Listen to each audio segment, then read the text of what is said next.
सुनते हैं कि टेलीग्राम व्हाट्सएप की तरह होता है, लेकिन हमको आज तक टेलीग्राम पता नहीं चल पाया। और हमारे जैसे आदमी को ऑनलाइन आना पड़ेगा तो हम तो आफत हो गया मेरे लिए। हम देखिए रात का 2:30 बज गया था, टेंशन से ना दिमाग काम नहीं कर रहा था, क्या करे क्या नहीं, अजीब सा माहौल हो गया था। प्रॉब्लम तो सबको हो रही थी, तो हम लोगों को ये शुरुआत करनी थी। तो हमारे गांव पे मेरा दोस्त था, उसकी फोटोकॉपी की दुकान थी, छोटी सी शॉप थी फोटोकॉपी की। अब स्टूडियो कैसे बनता है भाई पता ही नहीं, तो 2 ठो बांस लाए, ऊपर बांस लगाए, उसमें ट्यूबलाइट को रस्सी से बांध के बना दिए। अब वो शटर सामने थी, शटर गिराते थे लोग, एक लकड़ी का पलाई बनाए, उस पर पढ़ाना चालू किए। यहाँ लाइफ में क्या होता है, सोचेंगे क्या बनेंगे, क्या ख्वाहिश कुछ और चीज की रहती है।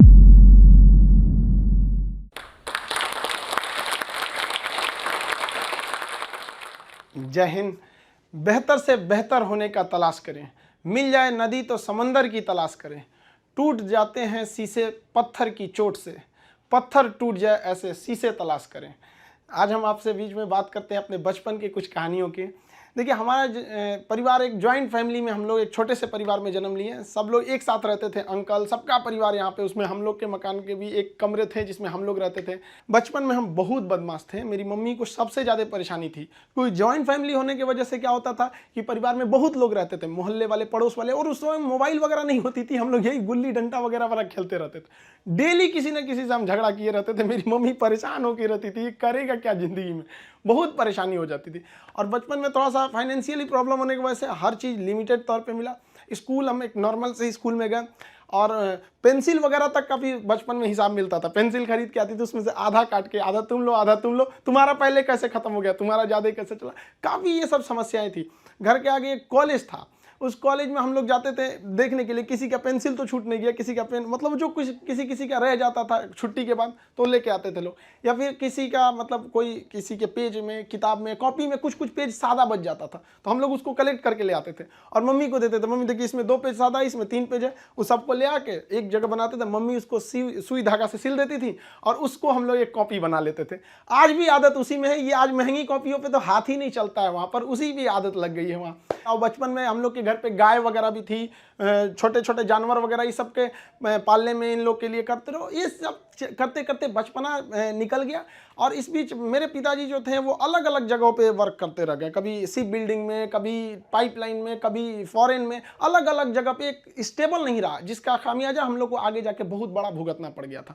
फाइनेंशियली खराब होने की वजह से हमको शुरुआत में, हम जब 8 पास किए तो वहीं से हमको फौज में जाने का थोड़ा सा जुनून लगा कि हमको फौज में जाना चाहिए। तो हम 9th में जब पढ़े थे, सैनिक स्कूल का एंट्रेंस का एग्जाम दिया, उसमें मेरा सिलेक्शन ही नहीं हुआ, पता नहीं क्यों सैनिक स्कूल में नहीं हुआ। तो फिर हमने पॉलीटेक्निक का दिया, तो पॉलीटेक्निक के भी उसमें देखिए एक्चुअली क्या है कि जो एकेडमिक पढ़ाई होती है उससे थोड़ा सा बेटर होता है, जो कॉम्पिटिटिव होती है। तो 8 के बाद ही सैनिक के लिए एक कॉम्पिटिटिव वाला माहौल आ गया था। फिर पॉलीटेक्निक में दिए, उसमें रैंक अच्छा नहीं आया तो हम कहे छोड़ो, अब नॉर्मल 10th यानी मैट्रिक करते हैं, उसके बाद इंटर करते हैं। इंटर करने के बाद फिर हम लोग ने सोचा कि एनडीए का देते हैं। इस बीच AI ट्रिपल हम लोग के वक्त में होता था, AI ट्रिपल ही, उसको दिए। IIT के दिन तो हम सोए रह गए थे वहाँ। फिर एनडीए के गए सिलेक्शन के लिए, तो एनडीए में रिटन एग्जाम हुआ, वो काफ़ी ठीक ठाक था। और एनसीसी वगैरह हम लोग ने किया था, तो उससे फौज से काफ़ी ज़्यादा उससे जानने को मिल गया, कौन सा हथियार कैसे काम करता है। ये वो एक जुनून हो गया कि भाई हम लोग को ये कॉन्फिडेंस था ना कि फौज में हो जाएंगे तो ट्रेनिंग की कुछ खास जरूरत नहीं पड़ेगी। हम लोग तो इसे बहुत हद तक जानते हैं हथियारों के बारे में।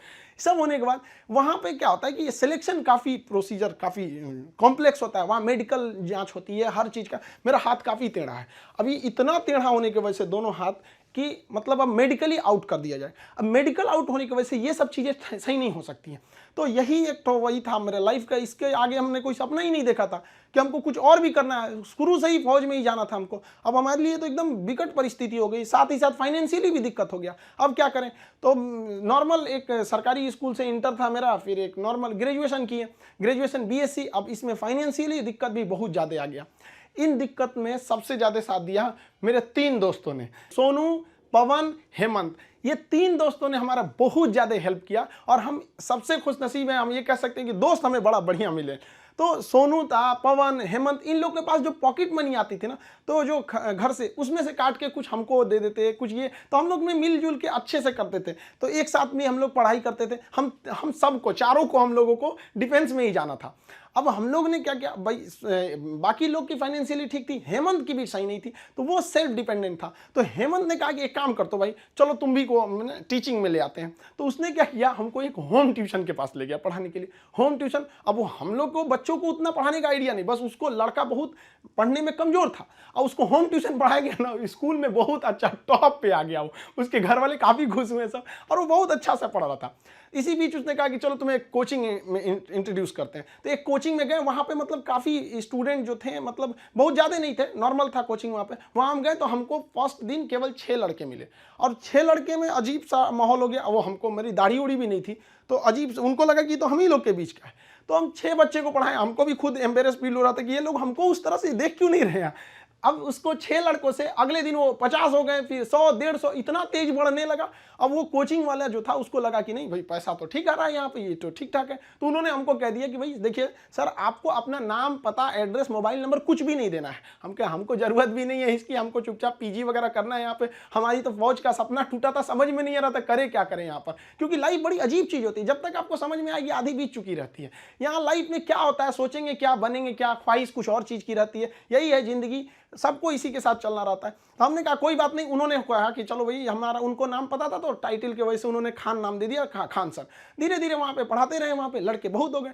वो कोचिंग वालों को पैसा ज़्यादा दिखता था, हमें बच्चों का करियर दिखता था। वो कहते थे कि सर इतनी कम फी में आप इतना क्यों बता रहे हो। हम कहे सर हम कैसे करें, उनके साथ किस तरह से हम कह देंगे कि तुम्हें कम बता। इस वजह से थोड़ा सा टसल हो गया, हमको वो छोड़ना पड़ गया कोचिंग। फिर दूसरे जगह गए, तीसरे जगह। उसके बाद से हम लोग ने यहाँ पर आके अपना खान जीएस रिसर्च सेंटर किए। तो हमारा यहाँ पे कुछ खास जानकारी नहीं थी पटना में, क्योंकि हम लोग गांव एरिया से आए थे। तो यहाँ पे कुछ पार्टनर्स वगैरह को कुछ ढूंढे यहाँ के लोगों को, उन लोगों ने तो सत्यानाश ही कर दिया। उन लोगों ने सारा चीज 6 महीने बाद उन लोगों का फुल प्लानिंग था कि कोचिंग को हड़प लेना है।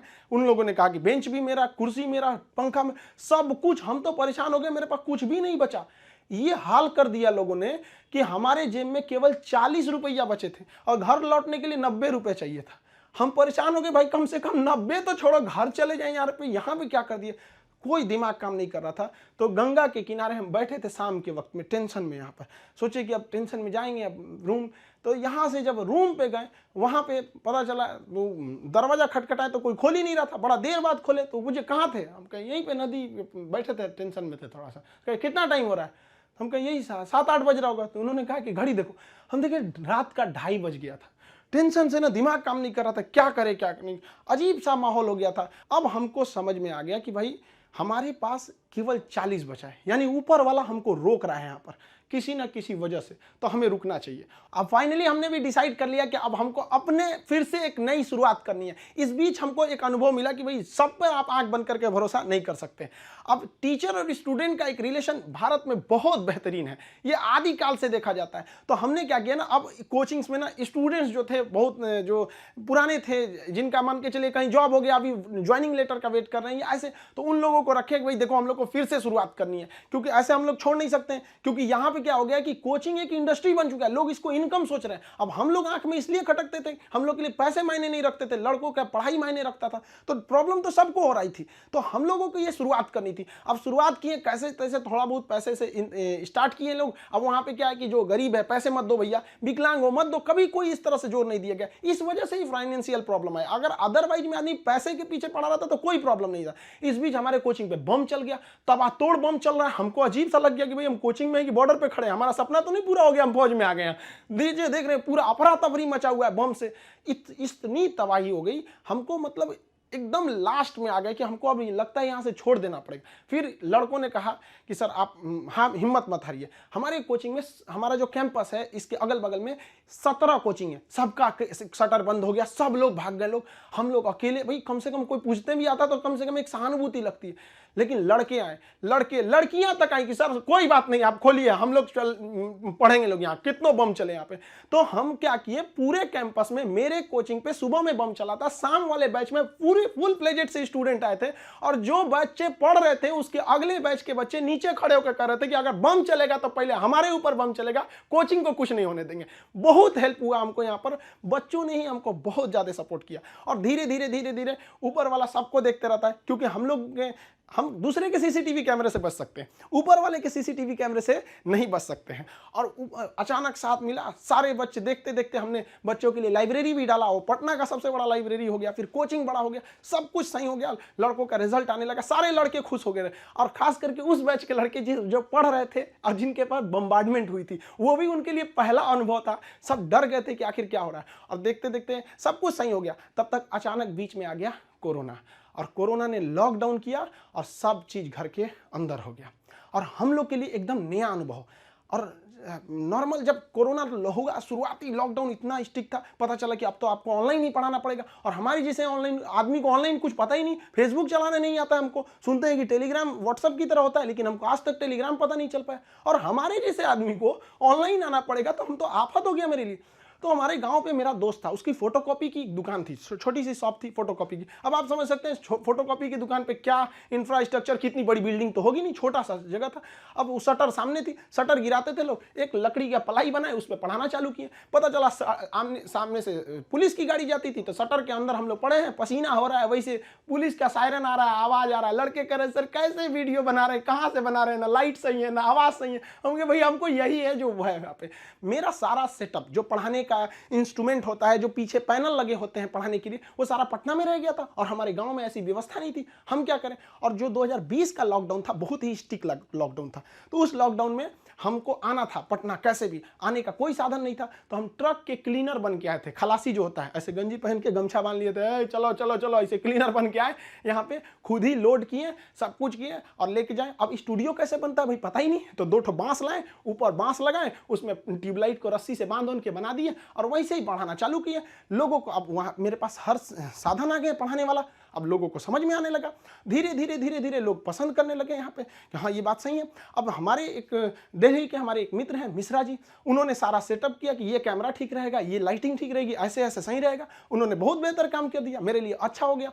अब इस बीच अब लड़कों का कोर्स चालू करने के लिए एप्लीकेशन बनाने लगे, तो धीरे धीरे धीरे धीरे लड़के एप्लीकेशन पे देखने लगे, यूट्यूब पे। और हमको तो आज तक समझ में नहीं आया कि यूट्यूब पर एजुकेशन के फील्ड को हम ऐसे देखते हैं कि वो लोग भी कमेंट करते हैं, कहते हैं कि सर हमारा किसी जनरल कंपटीशन, हम किसी कंपटीशन की तैयारी नहीं करते हैं, नहीं हमको कोई एग्जाम से मतलब है, फिर भी हम देखते हैं। हमको इस बात की इतनी खुशी होती है, इसलिए नहीं कि वो लोग हमारा वीडियोस देखते हैं, इसलिए कि जो लोग पढ़ाई छोड़ दिए हैं उनको भी इस बात का अफसोस है कि हमने पढ़ाई क्यों छोड़ा, और ये कंफर्म है कि वो अपने बच्चों को या समाज को आगे पढ़ने के लिए जरूर करेंगे। और इस देश को जो पीछे गया है उसको आगे ले जाने का एकमात्र रास्ता है शिक्षा, क्योंकि शिक्षा जिसके पास रहेगी वो कभी किसी से नहीं डर सकता है, अपने अधिकार के लिए खड़ा रहेगा। तो काफी खुशी होने लगी। लेकिन ऑनलाइन का हमको बहुत ज्यादा आइडिया नहीं लगा, तो धीरे धीरे धीरे धीरे क्या हुआ, संघर्ष आगे बढ़ा।